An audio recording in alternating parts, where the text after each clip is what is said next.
Abuja glittered with opportunities, but not for everyone. In Kubwa, two childhood friends, David and Kelvin, were drowning in frustration. Their families were poor, and every day felt like a heavy weight. David's father was a retired civil servant with no pension coming through, while Kelvin's mother sold akara by the roadside. Both boys had dreams, but reality mocked them. While their mates posted flashy cars and designer clothes on Instagram, they counted coins for transport. They wanted more out of life, but the path ahead looked blurred. The boys tried honest hustles. David worked as a waiter in a small restaurant, carrying trays from morning till night for peanuts. Kelvin tried his hands at motorcycle riding, carrying passengers in the hot sun. They saved every naira, but it was never enough. Rent was overdue, their siblings were hungry, and humiliation followed them daily. Sometimes they asked themselves, is this all life has to offer us? Each rejection, each insult from customers, and each reminder of their poverty hardened their hearts. One evening, as they sat on a broken bench outside Kelvin's house, their frustrations boiled over. "Look at us," Kelvin said bitterly. "We work like slaves, but we can't even afford decent clothes. Meanwhile, guys we know are cruising in Benz." David shook his head. He had also noticed their secondary school mates now lived large, wearing gold chains, popping champagne in clubs. But everyone whispered about one thing: Yahoo Plus, ritual-backed internet fraud. The boys tried to ignore it at first, but curiosity began to eat at them. The first lure came through Collins, an old school friend. He arrived in Kubwa driving a sleek Lexus. His perfume announced his presence before his car did. He saw David and Kelvin staring, and with a smirk, he said, "Una still dey hustle like this? Guy, hustle wey no pay na slavery." His words burned like fire in their chests. Later, over drinks, Collins told them he could connect them. "It is not ordinary Yahoo," he whispered, lowering his voice. "This one requires sacrifice, but once you enter, money go rush you." David felt uneasy. He still heard his mother's words echoing. Quick money no dey last. But Kelvin was more desperate. He was tired of insults, tired of being looked down on. "Abeg, leave that talk," he told David. "If people like Collins can do it and succeed, why not us?" Days turned into nights of arguments, but poverty was a loud voice. In the end, David agreed. The boys decided to meet the man Collins would introduce them to. They were taken to the outskirts of Abuja, to a small abandoned building in Gwagwalada. Inside, they met a native doctor, a man with piercing eyes and a voice that seemed to carry weight. "Money requires blood," he said flatly. "You must give in order to receive." David's stomach turned, but Kelvin's eyes shone with reckless courage. The man explained the ritual. Their first test was simple yet terrifying. They were asked to bring a white cock, fresh palm oil, and 50,000 naira for preparation. David hesitated, but Kelvin urged him on. "If this is the price for freedom, let's pay it." They scraped their little savings, even borrowing from neighbors, and returned. The ritual was performed. The man smeared their foreheads with blood from the cock. "This is only the beginning," he warned. "The spirits will soon ask for more." At first, nothing happened. Days passed. Weeks rolled by. They began to doubt. But then, strange things started. Kelvin received a call from someone he hadn't spoken to in months, offering him a contract to supply bikes. David too suddenly found connections in town. Within weeks, money started coming in. They upgraded their wardrobes, moved into a two-bedroom apartment, and began tasting the life they once envied. The hunger of yesterday faded like a dream, but greed was growing. Collins returned to check on them, laughing. "I told you," he said, "this is just the beginning." But his laughter carried a shadow. Soon after, the native doctor called them back. "The spirits demand more," he announced. "This time, not an animal, a life." David froze. His conscience screamed.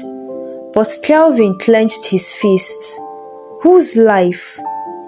The native doctor smiled. "Someone close. The stronger the bond, the bigger the blessing."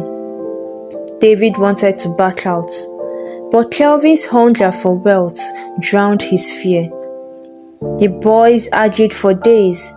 David couldn't imagine killing, but Kelvin reminded him of their struggles. "You want to go back to poverty? You want people to keep mocking us?" Finally, Kelvin suggested his younger cousin, a boy who trusted him completely. David was horrified. "Are you mad?" But Kelvin had already decided.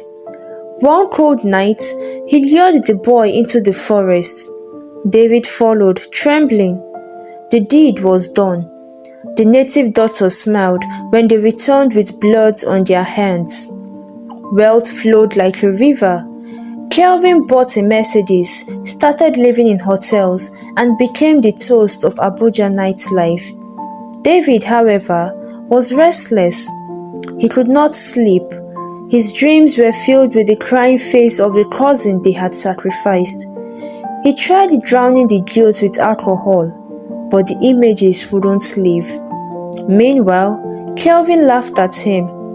"Forget that nonsense. Spirits don't care. Just enjoy life." But David knew deep down they had crossed a line too dangerous. As months passed, things changed.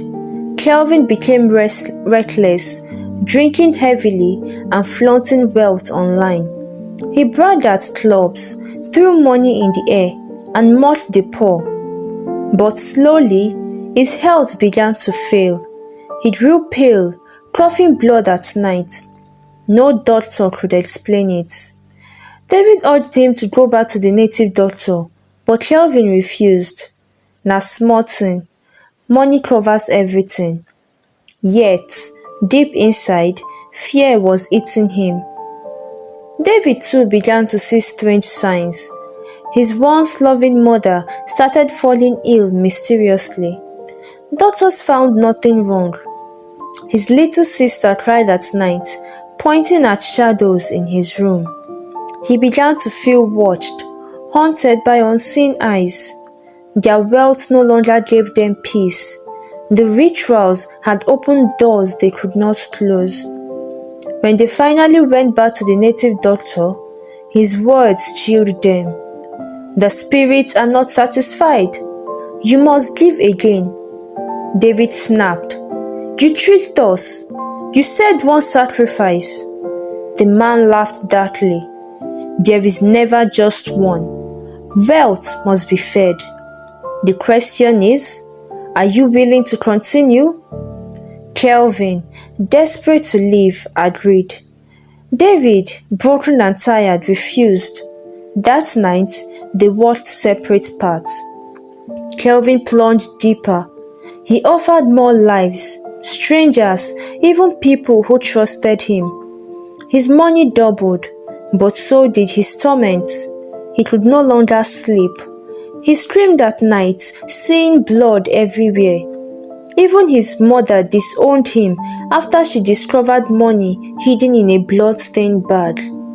He was rich but utterly alone. David, however, withdrew. He sold his car, abandoned the apartment, and returned to his mother's small house. He prayed, fasted, and begged for forgiveness. The guilt was heavy, but he longed for peace. He found a pastor who counseled him, telling him that only true repentance could set him free. It was not an easy road, but David clung to it. Slowly, light began to return to his life, though scars remained. Kelvin, on the other hand, spiraled. One night, after a wild party, he was found unconscious in his car. Blood poured from his nose and ears. His friends rushed him to the hospital, but by morning, he was gone. His wealth vanished with him, leaving nothing but stories of how greed consumed him. David wept when he heard the news. He remembered the boy they had sacrificed, the laughter they once shared, and the road they chose. He knew it could have been him. The pastor reminded him, "Evil promises wealth, but delivers death. You escaped because you turned back." David vowed never to seek shortcuts again. In the months that followed, David started afresh. He worked honestly, running a small printing shop. The money was little, but his heart was free. He began speaking to young men in his neighborhood, warning them about the dangers of ritual wealth. Many mocked him, but some listened. He made it his life's mission to stop others from falling into the same trap. The story of David and Kelvin spread across Kubwa like wildfire. People whispered about their rise and fall, about the cost of money rituals. Some still chased the fast life, but others learned from it. David's life became proof that peace was better than poisoned wealth. Moral lesson: wealth without conscience is destruction. The hunger for quick riches blinds people to the truth.